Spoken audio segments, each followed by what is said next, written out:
Hello friends, कैसे हैं आप लोग। उम्मीद करता हूँ आप सभी अच्छे होंगे। मैं सिविल डिकोडर लेकर आया हूँ आप सभी के लिए ये वीडियो, जिसमें हम डिस्कस करेंगे टॉप 100 इंटरव्यू क्वेश्चंस जो कि सारे इंटरव्यूज़ में पूछे जाते हैं। चाहे आप वो बिलिंग इंजीनियर की इंटरव्यू देने जा रहे हो, या साइट इंजीनियर की इंटरव्यू देने जा रहे हो, या फिर आप क्वांटिटी सर्वेयर के लिए जा रहे हो, तो आपके सिविल इंजीनियरिंग के सारे इंटरव्यूज़ के लिए ये वीडियो बहुत इंपॉर्टेंट होने वाला है। तो इस वीडियो को एंड तक ज़रूर देखिएगा। चलिए शुरू करते हैं।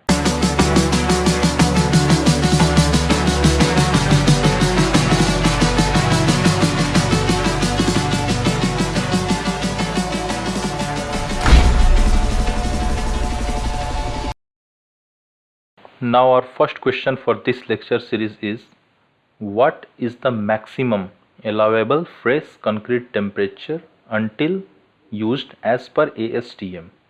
यानी कि मैक्सिमम अलाउेबल टेम्परेचर कितना है कंक्रीट का जो हम कास्ट करने के लिए यूज करते हैं। अगर उससे ज़्यादा टेम्परेचर हमारे कंक्रीट का होगा तो हम उसे यूज नहीं करेंगे एज पर ASTM। ASTM हमारा American standard for testing and materials का होता है। ये तय करता है कि हमें मैक्सिमम कंक्रीट का टेम्परेचर क्या होना चाहिए। तो वो होता है 32 डिग्री सेल्सियस। यानी कि 32 डिग्री सेल्सियस से अगर हमारे कंक्रीट का टेम्परेचर ज़्यादा है तो हम उसे यूज नहीं कर सकते, वो कंक्रीट बेकार हो जाएगा। तो हमें कोशिश करना चाहिए ऑन साइट कि हमारा जो कंक्रीट का टेम्परेचर है वो 32 डिग्री से बिलो ही रहे, तो हमारा कंक्रीट बेस्ट माना जाएगा किसी भी कास्टिंग के लिए। Now our next question of this video is, what is uniting. Uniting क्या है। यूनिटिंग जो है ज़्यादातर यूज़ होता है कंस्ट्रक्शन इंडस्ट्री में, कहीं भी रिपेयरिंग वगैरह करने के लिए। और इंटरव्यूअर्स भी इस चीज़ को पूछते हैं क्योंकि आप जब भी साइट पे जाओगे तो रिपेयरिंग करने के लिए ये यूनिटिंग प्रोसेस को यूज किया जाता है। तो आइए देखते हैं कि यूनिटिंग क्या होता है। तो uniting is a process in which mixer of cement and sand in proportion of 1:3। यानी कि यूनिटिंग एक ऐसा प्रोसेस है जिसमें हम सीमेंट और सैंड का रेशियो लेते हैं 1:3, यानी कि 1 part of the cement and 3 part of the sand. उसको लेकर के suited on concrete surface with the help of cement gun under the pressure of 2 to 3 kg पर सेंटीमीटर स्क्वायर। यानी कि हम सीमेंट गन में उसे लोड करके 2 से 3 किलोग्राम पर सेंटीमीटर स्क्वायर के प्रेशर से हम उसे फायर करते हैं किसी भी वाल्स पे जहाँ पे डैमेज्ड हो या डैमेज सरफेस हो कंक्रीट वाल्स पे, तो उसे हम यूनिटिंग प्रोसेस कहते हैं। तो ये आप याद रखें, 1:3 सीमेंट रेशियो होता है वहाँ, सीमेंट टू सैंड रेशियो, और 2 to 3 किलोग्राम पर सेंटीमीटर स्क्वायर के प्रेशर से हम उसे फायर करते हैं किसी भी कंक्रीट वाल पे और या डैमेज सरफेस पे। अब जो हमारा अगला क्वेश्चन है वो ये है कि what field tests are required for quality check of cement. यानी कि सीमेंट की क्वालिटी को चेक करने के लिए कौन कौन से टेस्ट परफॉर्म किए जाते हैं साइट पे। तो जब भी आपका कोई भी सीमेंट बैग या कहीं से रिसीव हो रहा है, साइट के ऊपर मटेरियल आ रही है, तो आपको ये पता होना चाहिए कि उसकी टेस्टिंग कैसे करें। आप टेस्टिंग करोगे तभी आपको पता चलेगा कि सीमेंट की क्वालिटी अच्छी है या नहीं है, यूज करने लायक मटेरियल वो है या नहीं है। तो सीमेंट की टेस्टिंग के लिए कुछ पैरामीटर्स होते हैं, तो आइए देखते हैं। Quality of cement can be checked with colour, physical properties etcetera. यानी कि सीमेंट की क्वालिटी को हम उसके कलर से या उसके कुछ फिजिकल प्रॉपर्टीज होते हैं उससे हम चेक कर सकते हैं। Cement should have grey colour with light greenish shade. यानी सीमेंट का जो कलर होना चाहिए वो ग्रे कलर का होना चाहिए और हल्का सा ग्रीनिश शेड यानी हरापन, हल्का हरा शेड उसमें आना चाहिए। It should feel smooth when rubbed between fingers. यानी कि जब भी हम सीमेंट को थोड़ा सा उठा करके फिंगर्स के बीच में रगड़ेंगे तो हमें सॉफ्टनेस फील होना चाहिए, सॉफ्ट फील होना चाहिए, तो वो सीमेंट अच्छा है। If hand is inserted in a heap of cement और its bag, it should feel cool. और जब भी हम अपना हाथ सीमेंट बैग के अंदर डालेंगे तो हमें ठंडक महसूस होनी चाहिए। When pinch of cement is thrown in water then cement should float for some time before it sink. और अगर हम थोड़े से सीमेंट को पानी में फेंकते हैं तो पहले तैरना चाहिए फिर डूबना चाहिए। और also it should be lump free, यानी कि उसमें कोई भी लम्प्स नहीं होने चाहिए, तो वो सीमेंट बेहतर माना जाएगा।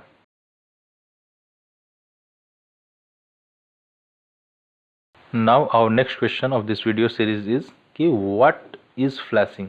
Explain what is flashing. Flashing क्या है इसे एक्सप्लेन करें। ये ज़्यादातर इंटरव्यूज़ में पूछा जाता है क्योंकि ये वर्ड जो है थोड़ा सा अनकॉमन है, जनरली आपको सुनने को कम ही मिलेगा कंस्ट्रक्शन इंडस्ट्री में, बट इसका इंपॉर्टेंस बहुत होता है और बहुत काफ़ी तेज़ी से यूज होता है ये कंस्ट्रक्शन इंडस्ट्री में। तो आइए देखते हैं कि फ्लैशिंग क्या होता है। Flashing is an extended construction that is done to seal and protect joints in a building from water penetration. यानी कि फ्लैशिंग जो है कंस्ट्रक्शन का टेक्निक है, एक्सटेंडेड कंस्ट्रक्शन टेक्निक है, जिसमें हम क्या करते हैं कि किसी भी बिल्डिंग को पानी जाने से बचाते हैं किसी भी छत को। Flashing is installed at the intersecting roofs, walls and parapets, यानी कहीं भी छत हो, वॉल्स हो, पैरापेट वॉल्स हो, तो उनके बीच में हम फ्लैशिंग करते हैं। एक एक्सटेंडेड कंस्ट्रक्शन का प्रोसेस है जिसमें हम उसे पैक करते हैं ताकि किसी भी प्रकार से पानी अंदर ना जा सके हमारे किसी भी एलिमेंट में। Now our next question is what is void ratio. Being a civil engineer ये एक बहुत इंपॉर्टेंट क्वेश्चन है और ये मैक्सिमम इंटरव्यूज में पूछा जाता है कि वॉइड रेशियो क्या होता है।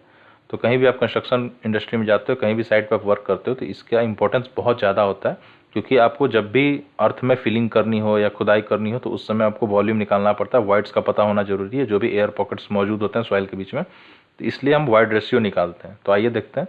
Void ratio is the ratio of volume of voids to the volume of solids, यानी कि वॉइड रेशियो एक ऐसा रेशियो है जिसमें वॉइड्स की volume divided by volume of solids, यानी मिट्टी या अर्थ जो भी हमारा तो करते हैं तो हमारा वॉइड रेशियो मिलता है। तो वॉइड रेशियो एक बहुत इंपॉर्टेंट टॉपिक है, इसे बिल्कुल आप याद रखें। ये डिफिनीशन हर जगह पूछा जाता है, हर एक इंटरव्यूज में। नाउ अब जो हमारा अगला क्वेश्चन है इस वीडियो सीरीज का वो ये है कि what is floating slab foundation, यानी कि फ्लोटिंग स्लैब फाउंडेशन क्या है। ऐसा फाउंडेशन जो फ्लोट करता है, फ्लोट मतलब तैरता है। तैरने से इन द सेंस ये पानी पे तो बिल्कुल नहीं बनता, ये बनता सॉइल पे ही है, बट इसे हम फ्लोटिंग स्लैब फाउंडेशन क्यों कहते हैं, इसका क्या इंपॉर्टेंस है, इसे कैसे करते हैं और कहाँ कहाँ यूज होता है। तो आइए देखते हैं कि अ फ्लोटिंग कंक्रीट फाउंडेशन, जो हमारा फ्लोटिंग कंक्रीट फाउंडेशन होता है, is a type of mat foundation. ये एक मैट फाउंडेशन का ही टाइप है। That consists of hollow mat formed by a grid of thick reinforced concrete walls, यानी कि एक ऐसा फाउंडेशन है जिसमें हम मैट तो बिछाते हैं बट वो मैट जो है आपस में एक दूसरे से एक थिक रेनफोर्स्ड कंक्रीट वाल से जुड़ा होता है। Between two thick concrete slabs, यानी दो कंक्रीट के स्लैब्स में एक बीच में हमारा रेनफोर्स्ड कंक्रीट वाल होता है। वो इस तरह से ग्रिड पैटर्न में अगर ये हम स्लैब कंटिन्यू करते हैं तो इसे हम फ्लोटिंग स्लैब फाउंडेशन कहते हैं। तो ये अच्छा क्वेश्चन है, आप इसे बिल्कुल याद रखें। तो चलिए अब बढ़ते हैं अगले क्वेश्चन की ओर। तो अगला क्वेश्चन हमारा है कि what is the height of low curve, यानी कि लो कर्व का हाइट क्या होता है। तो कर्व से आप क्या समझते हैं। अगर आपने हाईवे इंजीनियरिंग पढ़ी होगी तो आपने उसमें कर्व टर्म बिल्कुल ही पढ़ा होगा कि कर्व क्या होता है। तो आइए देखते हैं कि लो कर्व का मिनिमम हाइट क्या होना चाहिए, उसके ऊपर का आप कर्व नहीं बना सकते हो। और कर्व क्या होता है। A kerb is a structure use to separate pavement and median, यानी कि पेवमेंट और मीडियन को सेपरेट करने के लिए भी हम कर्व बनाते हैं। पेवमेंट एंड शोल्डर, पेवमेंट और शोल्डर को भी सेपरेट करने के लिए हम कर्व बनाते हैं। और पेवमेंट एंड फुटपाथ को भी सेपरेट करने के लिए बीच में कर्व बनाते हैं।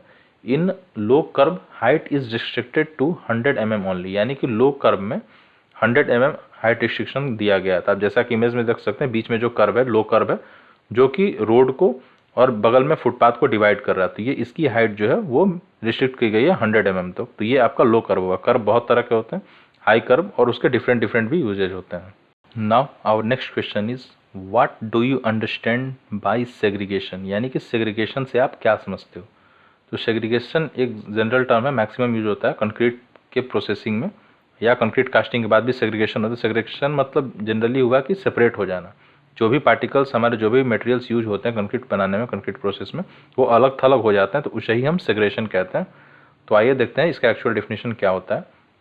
Segregation is defined as a process of filtering cement and sand separately from the concrete mixture, यानी कि सीमेंट और सैंड बिल्कुल जब कंक्रीट मिक्सचर से अलग हो जाता है तो उससे हम सेग्रीगेशन करते हैं। In other words segregation is called due to vibration between materials forming a concrete, यानी कि अगर बहुत ज़्यादा वाइब्रेशन होगा तो कंक्रीट सेग्रीगेट हो जाएगा, उसके मटेरियल्स अलग हो जाएंगे। One material high in weight, one being less to been uneven while in a liquid state, the heavier material gets settled at the bottom of the concrete and higher material moves at the top, यानी कि जो हल्का material होगा वो ऊपर चला जाएगा और जो हेवियर मटेरियल है वो नीचे आ जाएगा। तो इसे ही हम सेग्रीगेशन कहते हैं। Now our next question for this lecture series is कि which type of cement is used in construction of massive dam structures, यानी कि जब बहुत बड़े बड़े डैम स्ट्रक्चर्स बनते हैं, डैम बनते हैं, तो उसमें किस तरह का सीमेंट यूज करते हैं हम लोग और क्यों करना चाहिए हमें। तो आइए देखते हैं। जब भी हम मैसिव डैम स्ट्रक्चर बनाते हैं तो उसमें क्या होता है कि हमें मास कंक्रीटिंग करनी होती है, बहुत ज़्यादा कंक्रीट हमें डालना होता है डैम बनाने, क्योंकि उसकी हाइट बहुत ज़्यादा होती है। तो उस टाइम पर हम यूज करते हैं लो हीट सीमेंट, यानी कि लो हीट सीमेंट कहने का मतलब हो गया आपका कि जो सीमेंट का हीट ऑफ हाइड्रेशन है वो बिल्कुल ही कम होता है तो इससे क्या होता है कि हमारी थर्मल क्रैकिंग नहीं होती है। तो उस थर्मल क्रैकिंग से बचने के लिए हम लो हीट सीमेंट यूज करते हैं मैसिव डैम स्ट्रक्चर्स को बनाने में। तो आप ये याद रखें कि लो हीट सीमेंट ही यूज होता है कहीं भी बड़े बड़े डैम या कहीं भी मास कंक्रीटिंग करनी हो तो चलिए बढ़ते हैं हम अगले क्वेश्चन की ओर।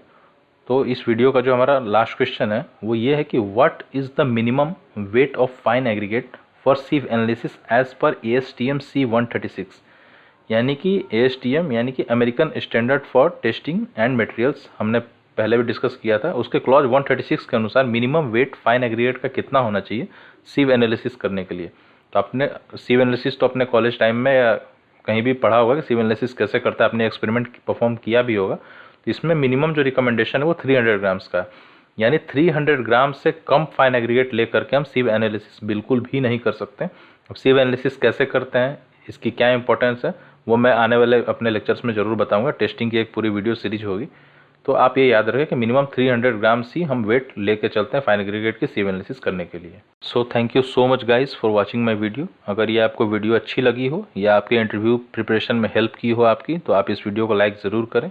अगर आप हमारे चैनल पर नए हैं तो हमारे चैनल को सब्सक्राइब ज़रूर करें।